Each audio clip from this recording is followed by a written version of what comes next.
İyunun 18-də Azərbaycan Milli Məclisi və Rusiya Federasiyası Federal Məclisi Parlamentlərarası Əməkdaşlıq Komissiyasının 24-cü iclası keçirilib.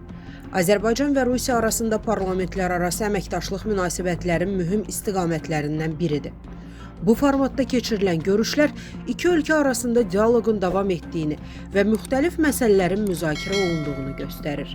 Səmimi ortamda keçirilən bu tədbir Rusiya-Azərbaycan münasibətlərinin normallaşmasından xəbər verir.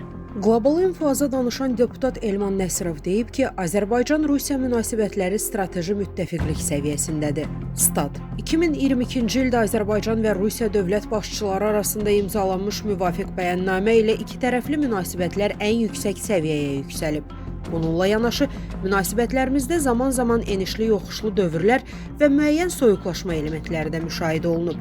Bunun əsas səbəblərindən biri Azərbaycan hava yollarına məxsus mülki təyyarənin vurulması nəticəsində çoxsaylı sərnişinlərin, o cümlədən soydaşlarımızın həlak olması idi. Həmin hadisədən sonra Bakı-Moskva münasibətlərində ciddi gərginlik yarandı. Lakin sonraki mərhələdə Rusiya münasibətlərin normallaşdırılması istiqamətində müəyyən addımlar atmağa başladı. Bu addımlar Azərbaycanın gözləntilərini tam qarşılamasa da, dialoqun bərpasına yönəlmiş cəhdlər kimi qiymətləndirilə bilər. Deputat bildirib ki, son dövrlərdə Rusiyanın Azərbaycanla münasibətlərə yenidən baxmaq və onları əvvəlki yüksək səviyyəyə qaytarmaq istiqamətində müxtəlif siyasi jestlər etdiyi də müşahidə olunur.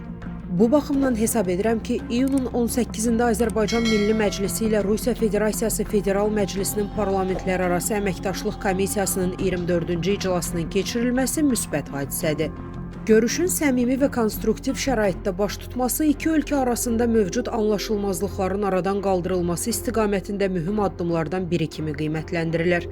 Azərbaycan hər zaman Rusiya ilə mehriban qonşuluq və qarşılıqlı hörmət prinsiplərinə əsaslanan münasibətlərə sadiq qalıb. Ölkəmiz Rusiyaya qarşı tətbiq olunan qərb sanksiyalarına qoşulmayıb və münasibətlərin qarşılıqlı maraqlar, bir-birinin daxili işlərinə qarışmamaq və faydalı əməkdaşlıq prinsipləri əsasında inkişaf etməsində maraqlıdır. Biz eyni yanaşmanı Rusiyadan da gözləyirik.